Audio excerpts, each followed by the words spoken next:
Money impacts all of us. It's one of the inevitable factors of life. And yet the education system does very little to prepare us for the realities that it brings. We learn about Pythagoras' theorems in schools, instead of the basics of tax returns, pensions, or mortgages. And it doesn't take a mathematical genius to figure out which of those topics would be more beneficial to learn for your future self. Most of us are expected to just learn as we go. And for generations, this is how we've accustomed ourselves to the world of money. Not everyone is fortunate enough to have a family member or friend who is financially savvy, but for those who do, they possess a very real advantage, the advantage of knowledge. What's crazy is that there has never been a more important time in history than right now to be smart with your money from a young age. Turn on the news and you'll see headlines about record levels of inflation, rising interest rates, and a looming recession, none of which are beneficial for your pocket or your financial future.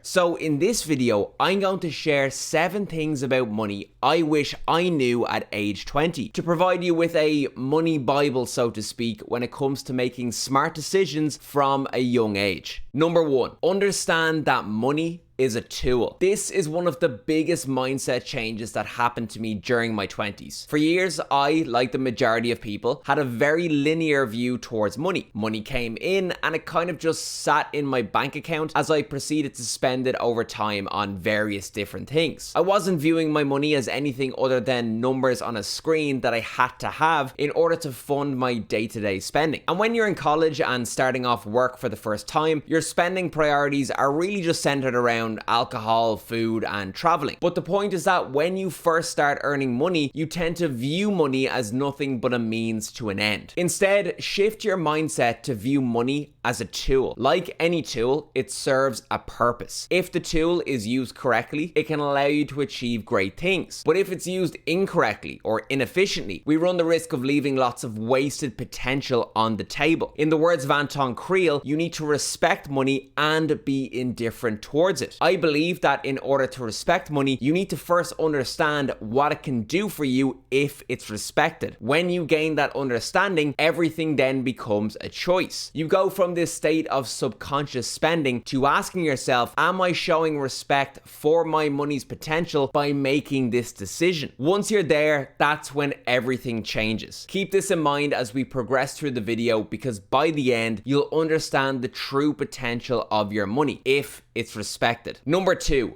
avoid debt at all costs. If you have to borrow to buy it, then you can't afford it. And you should live your life within your means, never splashing out on things you think you can afford when in reality you can't. Borrowing money always comes with a cost, and that cost is interest. The problem with interest is that even if you can afford the repayments, it prevents you from using that money elsewhere. The classic example, mortgages when buying a home. A mortgage represents the single largest liability that most people will take on in their lifetime. House prices are insane, pretty much everywhere globally. And so what that means is that larger mortgages are required in order for home buyers to be able to purchase those homes. For those who are earning enough money to borrow such large amounts, this means high monthly interest payments. How are you meant to make your money work for you if the majority of your money is being paid to the bank each month? But it's not just mortgages. Taking out a personal loan to buy a new car, a new watch, or some designer clothes might seem like a good idea at the time, but it really isn't. I would argue that now is the worst possible time to borrow money. Global central banks are in the process of increasing interest rates to combat inflation. What that means is that the cost of borrowing money is increasing, and it's going to continue to increase so long as interest rates are rising. Anyone with any sort of variable rate loan is going to feel the effects. This is bad not only for your pocket, but also for your overall financial stability. The global economy is at risk of recession, and with recession comes unemployment. As bad as interest payments are, imagine a scenario where you lose your job and no longer have money coming in to pay your debt. You do not want to be in that situation. Avoid debt at all costs. Number 3, be very intentional with how much money you keep in your bank account. Having all of your money in the bank, be it in a current account or a savings account, is very seldom a good idea. The reason why is inflation. Inflation is what prevents people from living a comfortable life. It's the silent killer of your financial security. The worst thing about inflation is that it's quite hard to notice, especially in times when it seems like it's not there. So unless you accept that inflation is a very real thing and something that you need to counter, then you're ultimately just going to fall foul of its effects. You see, over time, inflation reduces the purchasing power of the money in your bank account. In other words, the money in your account today will get you less things in the future as compared to what it could get you today. That's because the price of everything in the economy naturally increases over time. And in fact, inflation is a sign of a healthy and growing economy, provided it's within reason. I really wanted to include this one on the list given our current economic situation. Inflation is at its highest level in 40 years, meaning for most of you watching, your money has never been losing value at a faster rate in your lifetime than it is now. So if all of your money is in a bank account, which is earning you virtually no interest, then all of your money is losing value. We'll talk about where your money should be going in just a second, but clearly you need to have at least some money in your bank account to pay for all of your living expenses. How much should you have? The general rule of thumb that everyone talks about is having at least 3 to 6 months worth of expenses in your bank account at all times, commonly referred to as an emergency fund. I'm of the opinion that you yourself know best when it comes to how much cash you need to have on hand in order to feel comfortable. I'm also of the opinion that as you become more experienced with managing your money, you'll find that you require less and less in the bank to feel comfortable. And that's because you know what you're missing out on by keeping large sums at the bank. Number 4, prioritize retirement. It has never been more important to be prepared for retirement. Populations are aging. People are living longer. How exactly will you pay for those extra years of life while maintaining a healthy standard of living? Government support is far from guaranteed, and estimates show that globally we are heading for a retirement crisis by 2050. There's a very common misconception among young people that retirement is something you only need to think about when you're in your 40s or 50s. If you understand anything about the basics of investing, which is what you'll be doing in order to prepare for retirement, you'll know that there is no sense in thinking that retirement planning is only for those in their 40s or 50s. In fact, retirement planning is probably most important for people in their 20s, not because they are retiring anytime soon, but because they have a massive opportunity in front of them, an opportunity to be financially independent when they inevitably retire in the future. How you seize that opportunity is by starting your retirement investments as young as possible and staying consistent with those investments over the course of your working life. Compound interest, which is the secret to success in all forms of investing, has greater effects over longer time periods. So the more time you're in the game, the better. You often hear people asking the question, are you saving for retirement? But in reality, you're not saving, you're investing. Saving money is all about stockpiling money in a bank account for some future purpose. But as we already established, saving money in the bank isn't going to be sufficient for retirement because of inflation. So really, retirement planning is all about investing, and we do so through retirement accounts, better known as pensions. The basic premise of pensions is as follows. Every pay cycle, a slice of your earnings is placed into a retirement account. That money can then be invested into a range of different assets like stocks, bonds, property, whatever it may be. The idea being that over many years, you'll build up a sizable pool of money which can then support you in retirement when you stop earning a salary. It's very important that what you choose to invest your pension in at younger ages makes sense. The younger you are, the more risk you can afford to take on. The reason why it's so great to invest for the future using a retirement account, a pension, is because in virtually every country around the world, you are rewarded rewarded for choosing to do so in the form of tax benefits. The value of these tax benefits over time can literally be hundreds of thousands of dollars in euros. And the earlier you start taking advantage of this and the more you choose to invest in a pension over time, the greater your results will be. Not to mention that employers often invest money into your pension on top of your salary. So you're getting free money by simply deciding to take an interest in your future. Start young and constantly increase your investments over time. Otherwise, I guarantee you that your retirement will look far worse than what you think it will look like in your head. Number 5, invest, but invest sensibly. Warren Buffett's number 1 rule for investing is to never lose money. And his second rule is to never forget rule number 1. I think the behavior of investors over the past 2 years is a great testament to those rules. People who, prior to the pandemic, had never invested before were now putting their money into meme stocks, cryptocurrencies, NFTs, SPACs, anything that was trending and looked like it could make them a quick dollar. But nearly all of those speculative investments are now down by massive percentages, and I'd wager that a lot of people lost a lot of money. The thing that irks me is that the people who lost money in the market through unwise investments will now forever have a sour taste in their mouth about what they think is investing. They might never come back, or worse yet, they'll teach their kids that investing is a loser's game. This is of course untrue. It's just that the investments they made were more akin to gambles than they were investments. And what's funny about it is that those same people, under normal circumstances, probably wouldn't have gone near the stock market because they were told that it was too risky. But yet their first interaction with investing is through the riskiest investments on the market. So it's almost like they were self-fulfilling their own prophecies about risk. Anyway, point being, if you're going to invest, which you should, you have to do so in a way that's sensible. Being sensible means doing everything you can to protect the initial value of the money you invest in the market while also giving your money the opportunity to grow.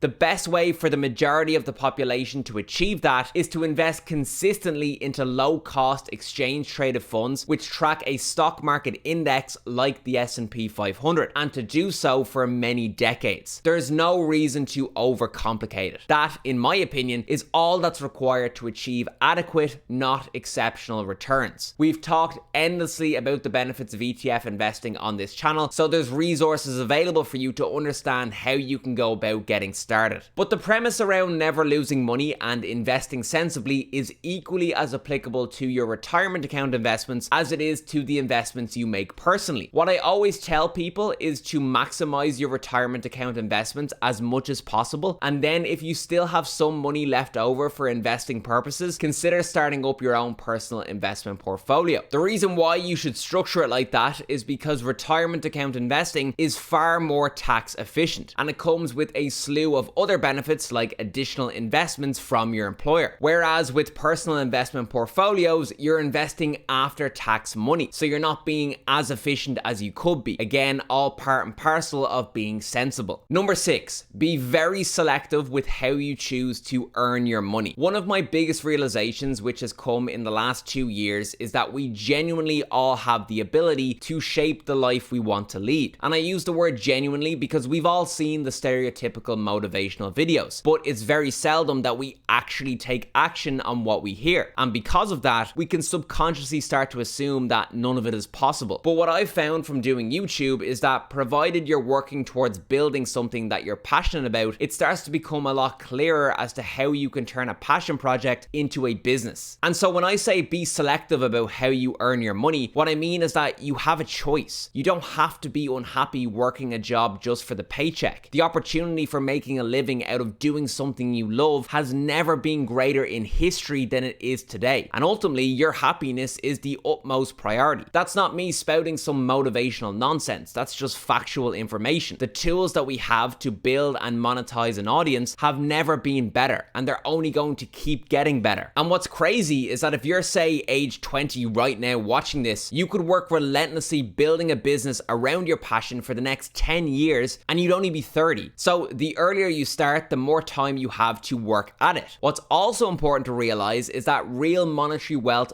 doesn't come from a salary. It comes from owning businesses. So if one of your goals is to build up significant wealth, then one of the best ways of doing so is entrepreneurship. The problem that everyone has, especially younger generations, is that they're impatient. Everything has to be now or never, all or nothing. But real businesses take time to build and scale. And so having unrealistic expectations around how long it takes will only end in failure. But equally, if entrepreneurship isn't for you, and it certainly isn't for everyone, know that you don't have to be tied to a job you hate either. You are literally existing in the most fluid jobs market in history. Record levels of job openings across all industries. Bottom line, value your time and spend it doing something you love. Number 7, don't underestimate the power of infrastructure. One mistake I see virtually everyone make is focusing too much on one single source of wealth. So, for example, you might get somebody who has recently gotten into stock market investing and they're super focused on that one thing. Or you might get the same with cryptocurrencies or real estate or pensions, when in reality, the best way to build meaningful wealth is to have multiple sources feeding into one big infrastructure. And what's great about doing so is that you're not becoming overly reliant on any one single source of wealth. And you're also educating yourself on the different options that exist for wealth building. Warren Buffett once said that if your salary is your only source of income, then you're one step away from poverty. So we should aim to create as many sources of income as possible, not just stopping at one or two and hyper focusing, but diversifying our income streams. So that's 7 things about money I wish I knew at age 20. The reason why I wanted to make this video was really just to get out my thoughts on what I believe to be the most important things to know from a young age when it comes to money. Obviously, my views are subjective and they are personal to what I believe to be true about money. And so you yourself might have a different opinion, or you might hear different opinions from different people. But I want to close out this video by just saying that even though money is important, and it's important that you learn how to correctly use money, it's also important not to take everything so seriously. Life is for living, and I don't think you should ever get into a mindset where you feel like you're restricted in what you can do and experience because you're so conscious about money management. That's not what we're trying to achieve. Really, all that's required to have a healthy relationship with money is to understand the basics, like the importance of investing and avoiding debt, and to then take consistent action based on your understanding of the basics. You don't need to overdo it. It's all about just staying consistent over many decades. Let me know if you have any money tips that you wish you knew at a younger age. So I really do hope you enjoyed the video here today. As always, if you did enjoy the video, please do let me know in the comment section below. Leave a like on the video, subscribe to the channel, and I'll see you in the next one.